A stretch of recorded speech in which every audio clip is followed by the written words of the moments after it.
mengganggu. Oke. Ya, Bang Willy, gimana Bang Willy? Ya. Gimana Bang Edis yang luar biasa ini, aku alhamdulillah baru sempat dikasih naik ya. Sudah kurang lebih 2 minggu inilah memperhatikan dan mentelaah apa yang Bang Edis sampaikan. Semua itu versinya Bang Edis ya, benar, betul. Tapi kan tidak mungkin saya terima begitu saja, Bang. Kalau tadi Abang mengatakan bahwasanya Bang Pajar itu meyakini dia Islam, ya itu kan hak veto, Bang. Jadi nafsi-nafsi, Bukan, kita nggak bicara hak. Kita tahu bahwa setiap orang itu kan berhak memilih agamanya masing-masing. Ya kan? Setuju, Tetapi yang saya tanya tadi itu tentang apakah klaim dia bahwa dia mantan santri itu hanya bohong-bohong, karena sering di sini Muslim itu menuduh saya bohong-bohong, tapi suruh membuktikannya dia nggak mampu. Ya tergantung lah, Bang. Jadi pola pikirnya lah. Jadi yang jelas bahwasanya kalau kami yang muslim yang sesungguhnya muslim itu, Bang, bahwasanya memang kami tidak bisa memaksakan hak dan kewajiban Anda memeluk agama apapun. Menurut Bang Willy, Bang. Ya. Menurut agama Islam, kalau ada orang murtad dari agama Islam, keluar dari agama Islam, diapain? Diapain ya, terserah dia, Bang. Nah, diapain? Pantesan Anda masih Islam karena Anda nggak tahu. Bang, menurut agama Islam, orang yang mengganti agamanya harus sekarang kalau gini, kalau Bang Edis mendapat hidayah, tiba-tiba Bang Edis mendapat hidayah masuk ke Muslim, itu bagaimana, Bang? Tidak mungkin, karena saya tahu menjadi seorang Islam maka Anda akan berubah menjadi jahat. Kok nggak percaya? Bang, saya sudah bilang. Bang, dengerin ya, Bang Willy. Rahmatan lil alamin, Bang. Dia itu Islam bukan, itu. Bang, bukan rahmatan lil alamin, rahmatan lil kelamin.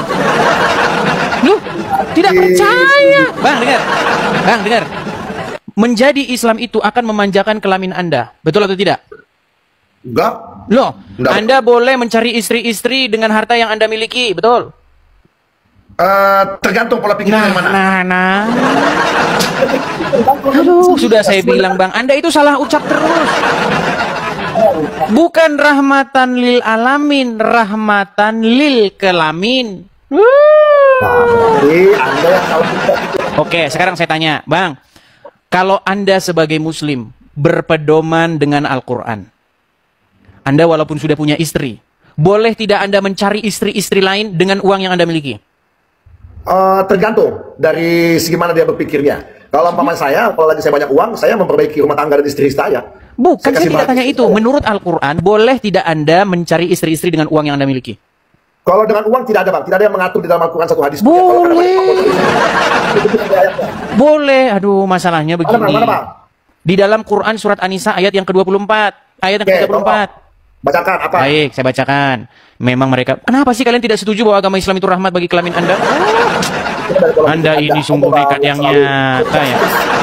Saya bacakan. Diharamkan bagi kamu perempuan-perempuan yang telah bersuami. Jadi nggak boleh Anda mengawini perempuan yang telah bersuami, kecuali budak-budak yang kamu miliki. Jadi budak-budak yang kamu miliki walaupun ada suaminya halal. Oke? Bersuami kecuali budak-budak yang kamu miliki sebagai ketetapan Allah atas kamu. Dihalalkan juga bagi kamu selain perempuan-perempuan yang demikian itu, yakni kamu mencari istri dengan hartamu untuk menikahinya, bukan untuk berzina. Tuh jelas ayatnya. Surat An-Nisa ayat ke-24. Anda kaget. Ya gimana nggak kaget? Orang baca Quran aja nggak dibaca artinya. Sekarang terjemahannya apa yang disampaikan tadi Bang Edis itu. Anda itu halal bagi Anda. Dengarkan. Allah itu menghalalkan bagi Anda perempuan-perempuan. Apa saja yang dihalal-halalkan? Ya, yang pertama yang diharamkan itu perempuan yang sudah punya suami. Itu diharamkan bagimu. Nah, tapi perempuan-perempuan yang sudah bersuami boleh asal dia menjadi budakmu. Nah, makanya kalau orang ke Arab, ya kan jadi TKW di Arab walaupun suaminya di Indonesia, boleh dihadiri. Makanya walaupun jadi TKW di Arab, pulang-pulang sudah hamil dari anak majikannya. Loh, tidak percaya ini, aduh. Loh, makanya gini, cerita-cerita orang yang pernah kerja ke Arab, ya kan, wanita-wanita yang pernah kerja ke Arab, memang rata-rata begitu diperlakukan. Gimana? Itu hanya framingmu aja, Bang Edis. Framing? Memang itu cerita-cerita yang kalau bukan satu siapa? Nanti kita bisa cek. Sedangkan Al-Quran saja sebagai kitab yang paling fundamental aja Anda tidak tahu. Anda tidak mau tahu. Gimana mau yang lain? Gimana? Oke, jadi maksud saya begini ya. Yang saya maksud kepada Bang Welly, Islam itu rahmat bagi kelamin Anda. Betul? Wah, karena dia akan memanjakan. Betul menurut Anda. Menurut saya loh. Baik, baik. Saya akan buktikan bahwa Islam itu rahmat bagi kelamin. Sebentar, nih. Anda bilang rahmat bagi alamin. Jangan salah ucap. Ingat, salah ucap beda makna. Nih. Ya, salah ucap, salah lafaz, salah kolkola itu akan beda makna. Betul. Nih. Oke, nih. Ini bukti bahwa Islam itu rahmat bagi kelamin. Sebentar nih, dengarkan. Kesibukan para lelaki nanti di dalam surga adalah... Malu saya ceritakan ini. Mau terus? Kesibukan para lelaki yang masuk surga di surga adalah memecah perawan istri-istrinya. Perawan terus. Habis malam pertama, dapatkan perawan istri, selesai, ya perawan lagi. Itu. Terus, Pak. Jangan ditutupin, jangan menyembunyikan wajah, Bang. Aduh, Anda malu. Kalau Islam rahmat bagi kelamin Anda, aduh. Loh. Ya, berarti enak dong kalau di surga. Iya, makanya kenapa Anda dari tadi menolak bahwa Islam rahmat bagi kelamin? Aduh. Apakah Anda sudah mengakui bahwa Islam rahmat bagi kelamin? Wah, saya tidak mengakui, Bang. No. Mana sini orang ini? Aduh, gimana ini?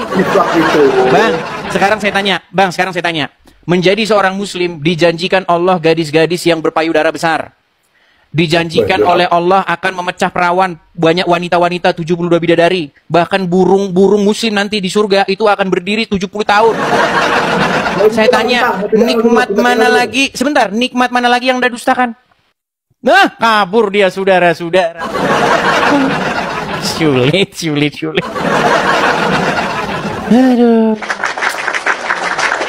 Kenapa sih kok kalian itu mengatakan bahwa saya ini fitnah? Apa yang saya katakan itu benar atau fitnah? Coba.